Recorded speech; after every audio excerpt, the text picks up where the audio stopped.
Hello everyone, welcome to Digital Math. Kala assignment 2025, paper number 5, section B of basic maths. भाई हमने basic maths के 2, 3, 4 डाल दिए हैं। पेपर नंबर 5 की बारी आई है। कल भाई बेसिक और स्टैंडर्ड दोनों का धीमे धीमे हम लोग करने की कोशिश कर रहे हैं। सब लोग बोल रहे हैं कि सर स्टैंडर्ड का जल्दी डालो, बेसिक का जल्दी डालो। मैं सारा कोशिश कर रहा हूँ। फिर अभी तो सेक्शन सी और डी भी बाकी है। जल्द से जल्द सारे सेक्शन हम लोग को करेंगे। बस आप मैक्सिमम लोगों तक शेयर करो ताकि सबको इसका हेल्पफुल मिल सके। खाली प्लेलिस्ट शेयर करनी है। प्लेलिस्ट के अंदर हर एक वीडियो, हर एक चीज अवेलेबल है। सो मैक्सिमम लोगों तक पहुंचा दीजिए। चलते हैं section number B of paper number 5। Find the zeros of the polynomial x square minus 3 and verify the relationship. भाई x square minus three equals to zero. ठीक है, x square minus three equals to zero, इसको हमें relation verify करना है। तो therefore x square equals to three, therefore x equals to plus और minus root three. तो आपका अल्फा हो गया रूट थ्री एंड बीटा हो गया आपका माइनस रूट थ्री। तो जीरोस आपके मिल गए। अब रिलेशन वेरीफाई करना है।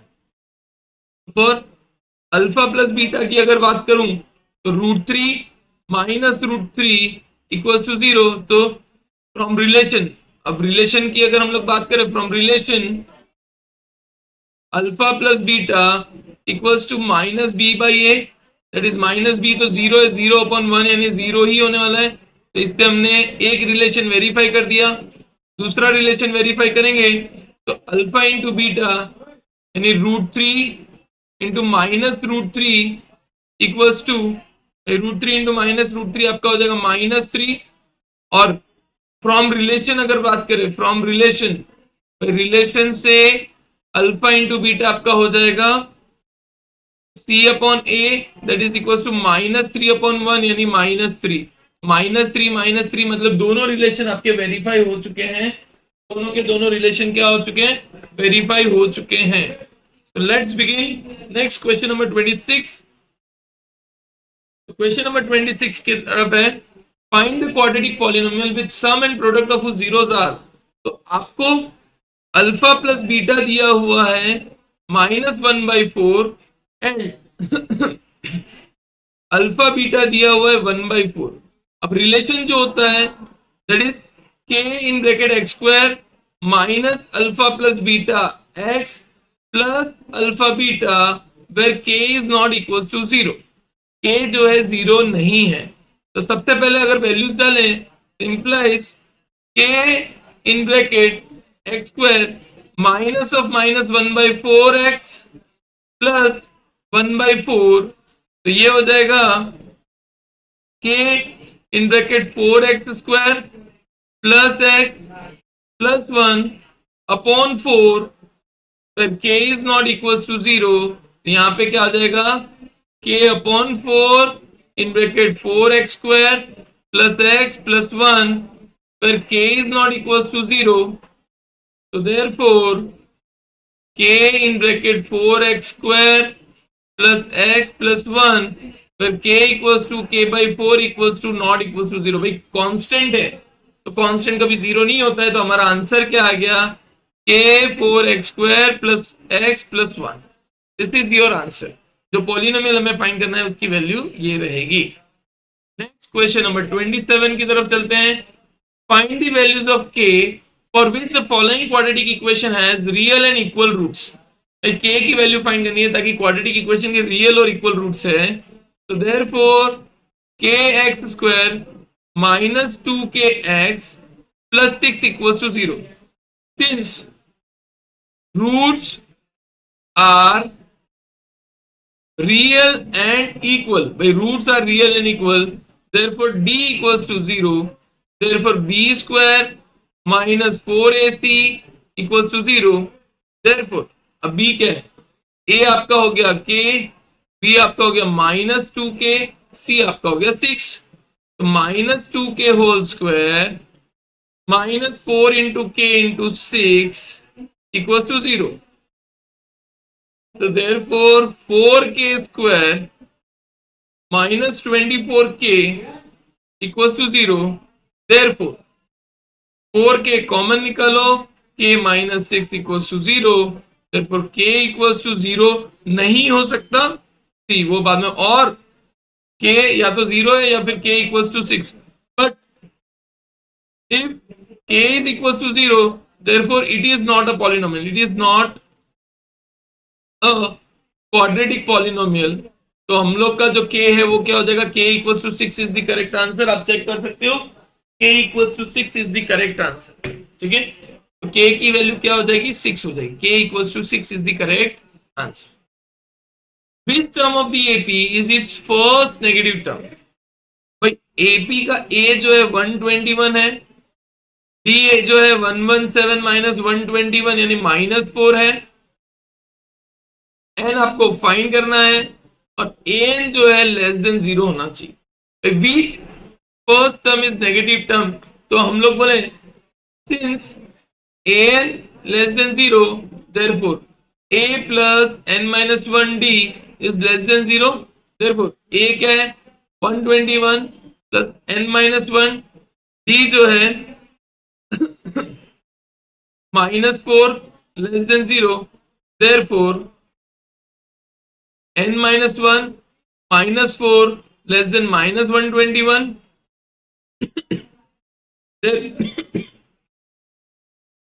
दोनों माइनस है तो ये बड़ा, अगर दोनों प्लस हो जाएंगे तो साइन चेंज हो जाती. Therefore n minus 1 is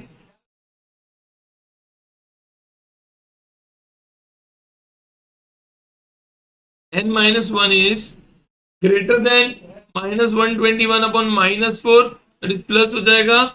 so therefore n minus 1 is greater than 121 by 4 means 330.25, therefore n is greater than 31.25, मतलब therefore n equals to 32 होगा, तो first negative term will be 32nd term, first negative term will be 32. एक तरीका ये है ताकि आप directly, और या फिर दूसरा कर सकते हो, an को आप डायरेक्टली 0 भी ले सकते हो. आप क्या कर सकते हो, देखो मैं जैसे आपको बता दूं, an को आप डायरेक्टली 0 भी ले सकते हो. यहाँ पे अगर आप an इक्वल्स टू 0 ले लेते हो तो जो टर्म पे n की वैल्यू आती है, यहाँ पे n की वैल्यू जो 0 आएगी वो किस टर्म पे आएगी मैं बता दूं. n की वैल्यू आपकी यहाँ पे 0 आ जाएगी बेस्ड ऑन 31.25 पे. तो 31.25 अगर 0 है तो उसके बाद वाला टर्म ही नेगेटिव होगा, तो 32nd, क्योंकि पॉइंट में तो नहीं होता, 32 टर्म जो है वो नेगेटिव होगा. तो उस तरह से भी आप कर सकते हो an को 0 लेके. Next 29th question, find the sum of first 15 multiples of 8. आपको find the sum of first multiples of 8. पहले 8, 16 और अगर 15 तक जाएंगे तो 0, 120. तो Sn equals to n by 2 in bracket a plus an, therefore equals to n जो है 15 हो जाएगा, क्योंकि n आपको दिया हुआ n equals to 15 multiple terms, और a आपका 8 है, n आपका 120 है. तो 15 इन ब्रैकेट 128 अपॉन 2, तो 264 था, 15 इंटू 64, तो 64 इंटू 15 अगर हम लोग करते हैं तो दैट इज 0460232. ये आपका हो जाएगा 06960. Sum of Sn equals to 960. Sum of first 15 terms of multiples of 8 is 960. Sum of first 15 terms, that is multiple of 8, is 960. Next question number 30. Find the points on the x-axis at the distance of 13 from the point 11. मतलब एक point है 11,12, उसका x axis से, suppose ये x axis से, तो उस पे एक पॉइंट है, लेट इट बी ए, और ये पॉइंट जो है मैं मान लेता हूँ एक्स एक्सिस पे, तो y 0 हो जाएगा, x, 0. उन दोनों के बीच में 13 है, तो आपको पॉइंट फाइंड करना है. तो distance formula d equals to x minus 11 whole square plus 0 minus 12 whole square equals to 13. क्योंकि डिस्टेंस फॉर्मूला क्या हो जाता है, x2 minus x1 whole square plus y2 minus y1 whole square. तो देयरफॉर यहां पे implies x minus 11 whole square plus 144, यहाँ पे मैं बोल सकता हूँ स्क्वायरिंग बोथ साइड, भाई कभी कभी लिखो तो ठीक है, ये समझने के लिए स्क्वायरिंग बोथ साइड्स, तो 169, ये हो जाएगा x square minus 22x plus 121 plus 144 equal to 169 implies x square minus 22x plus 169 इस तरफ आता है 121, तो 121 144 ऐड करोगे 56265 माइनस 169, तो 15 माइनस 9 हो जाता है 6, 15 माइनस 6 होता है 9, 96 96 इक्वल टू 0।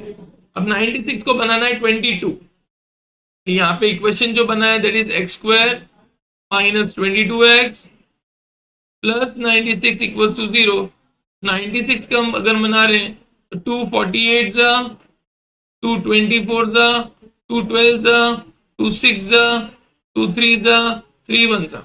96 का 22 बनाना है, 2 2 जा 4, 4 3 जा 12, 12 8 जा तो 20 हो जाएगा 24, 6 2 जा 4, 4 2 जा 8, 8 2 जा 16, 16 प्लस 6, ये therefore x square minus 16x minus 6x plus 96 equals to 0. So therefore x common, x minus 16 minus 6 common, x minus 16 equals to 0. Therefore x minus 16, x minus 6 equals to 0.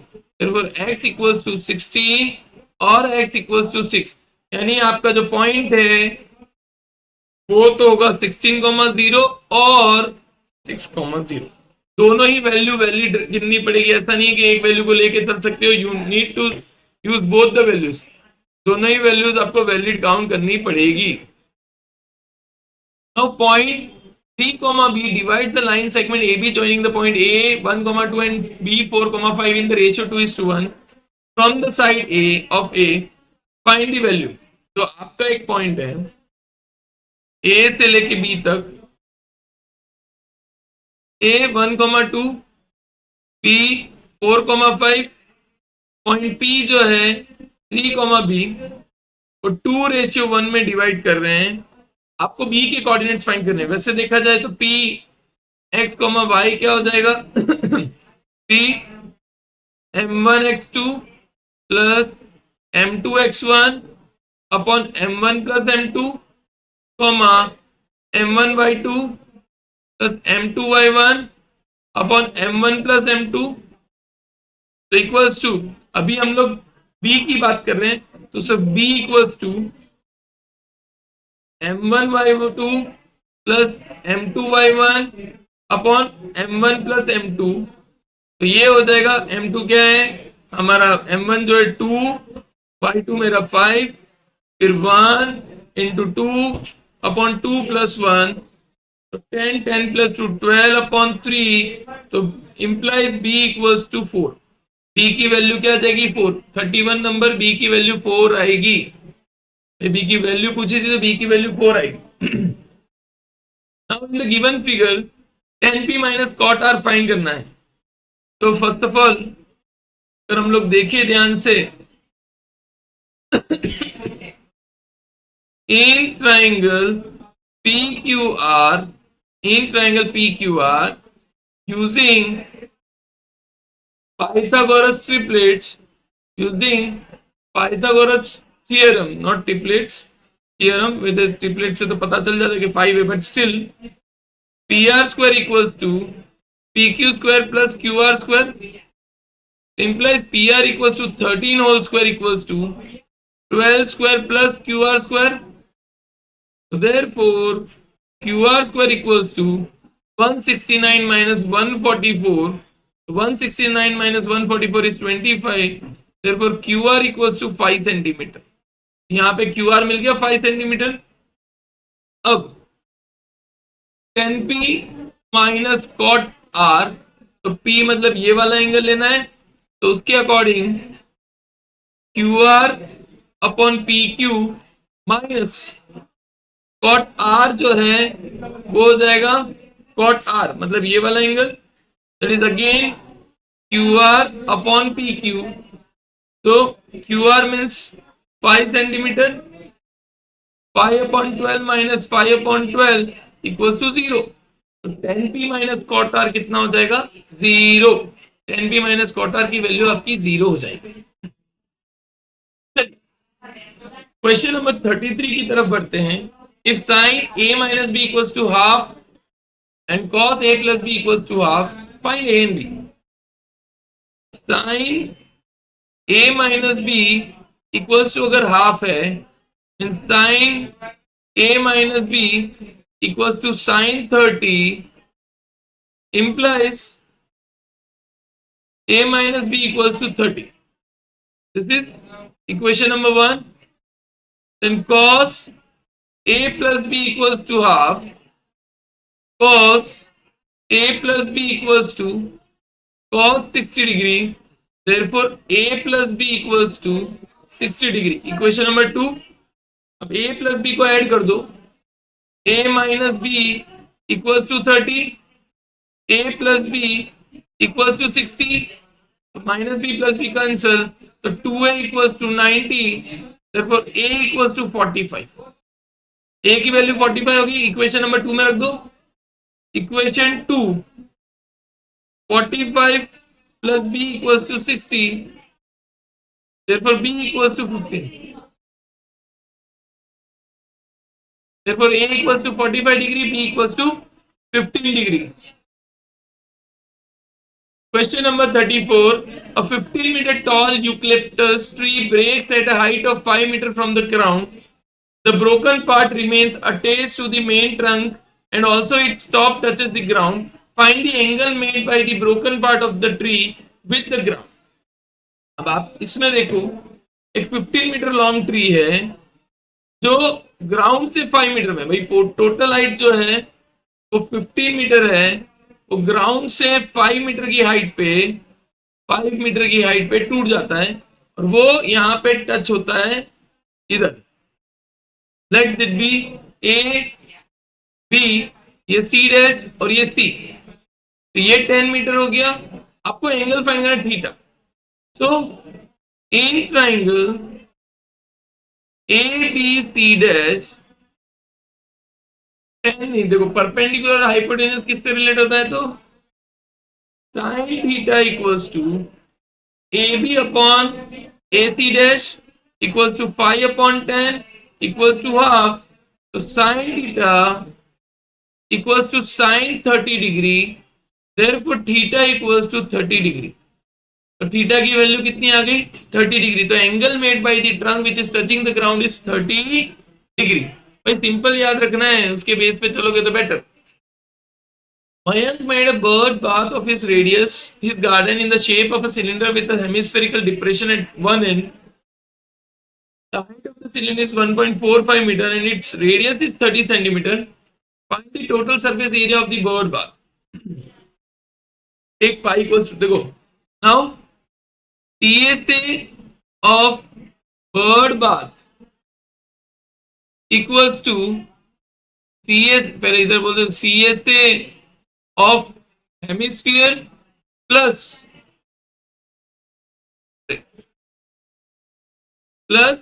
CSA of cylinder.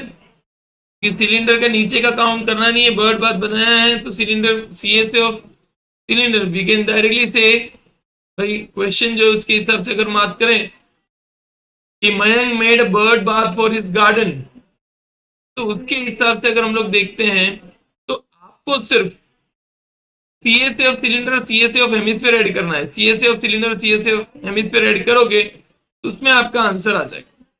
उससे ज्यादा आपको कुछ करने की जरूरत नहीं पड़ेगी. तो CSA ऑफ सिलेंडर अगर हेमिस्फीयर की बात करें तो 2 pi r square plus CSA of cylinder का 2 पाई आर एच. दोनों का रेडियस सेम है. रेडियस इज 30 सेंटीमीटर और सिलेंडर की हाइट है 1.45 मीटर. 1.45 मीटर, तो हम लोग को एक को मीटर में या एक को सेंटीमीटर में, दोनों में से एक अलग करना ही पड़ेगा. Directly you can not keep कि भाई किसी एक को रख दें. ठीक है, तो let us C.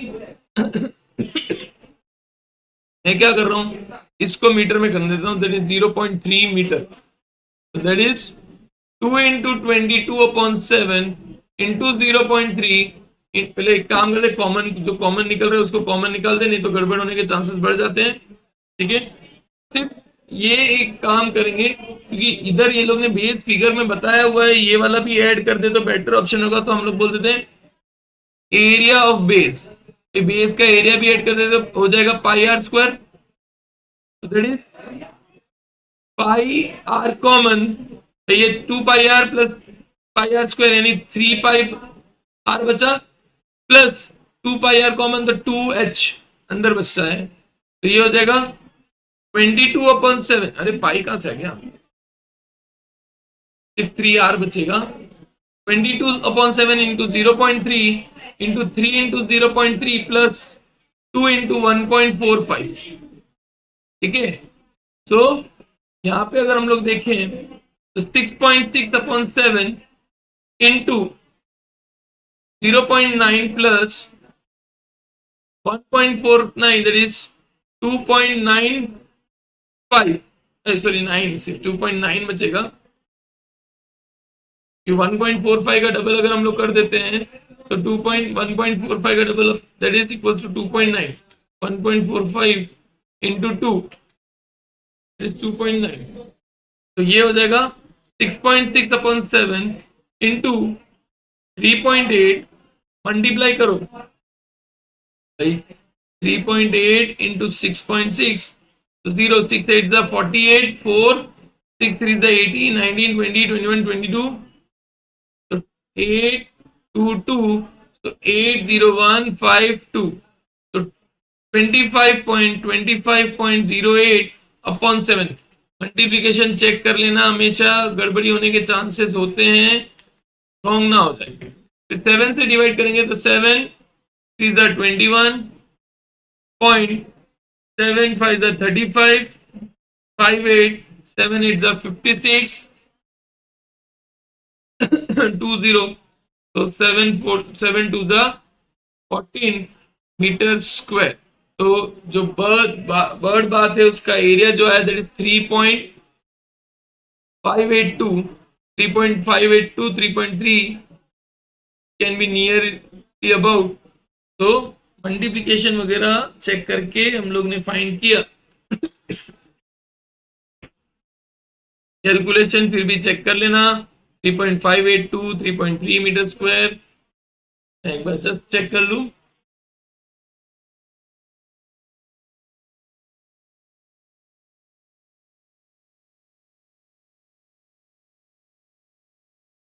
Seven 2.9 plus 9 2.9 plus 0.9 3.8 into 6.6 divided by 7 3.582 metre square. Just फिर भी टैली कर लेना, मैं बर्ड बार। चलिए next 36 number, the radius of a cone is 15 centimetre and its base is hemispherical. एक कोन है जिसका बेस जो है हेमिस्फेरिकल है, the height of the cone is 40 centimetre, cone की हाइट 40 सेंटीमीटर है, रेडियस की हाइट 15 सेंटीमीटर है, फाइंड द वॉल्यूम। तो volume of solid equals to volume of cone plus volume of hemisphere. Volume of cone क्या होता है, volume of cone is 1/3 pi r square h plus volume of hemisphere is 2/3 pi r cube. तो 1/3 pi r square common, h plus 2r bracket में 1/3 into 22/7 into 15 into 15 in bracket h, that is 40 plus 2 into 15। Values check कर लेना, गड़बड़ी ना हो। 3 5 that is equals to 110 into 15 upon 7 into 70, तो 7 10 तो 1100 into 15, तो आप 110 into 15 कर दो, 1100 into 15 15 15 16500 सेंटीमीटर क्यूब, सेंटीमीटर है तो सेंटीमीटर क्यूब, तो volume of that is 16,500 centimetre cube, 16,500 centimetre cube. चलो last question of this section B, आराम से देखते देखते सॉल्व कीजिए। Question number 37, for a given frequency distribution in usual notation L, find the mode. तो z equals to L plus f1 minus f0 upon 2 f1 minus f0 minus f2 into h। तो L आपका हो गया 40 plus f1 is 7 minus f0 is 3, 2 into 7 minus 3 minus 6 into h यानी 50। ये हो जाएगा 40 plus 4 into 15, 14 minus 9 यानी 5, 5 3 is 15, तो 40 प्लस 12 यानी 52। तो आपका मोड होगा दैट इज 52। तो this is what here we have completed our section B of paper number 5 basic maths. इसी तरह से आप लोग बस सपोर्ट करते रहिए, हर एक चीज को लाइक शेयर कमेंट करते रहिए, सब्सक्राइब कर लीजिए अगर नहीं किया तो। हर एक वीडियो देने का प्लानिंग है, थोड़ा सा कॉमेडी ह्यूमर मिसिंग है, धीमे धीमे आएगा बिकॉज अब पूरे दिन का शेड्यूल के अंदर आपको वीडियोस प्रोवाइड कर रहा हूँ। But still I try my level best, हर एक सम को अच्छे से समझाने की कोशिश है। कहीं पे भी कंफ्यूजन, कहीं पे भी गड़बड़ी है तो थोड़ा बहुत प्लस माइनस चेक कीजिएगा, कैलकुलेशन मिस्टेक ना हो ये आप लोग ध्यान रखिएगा। Till then take care.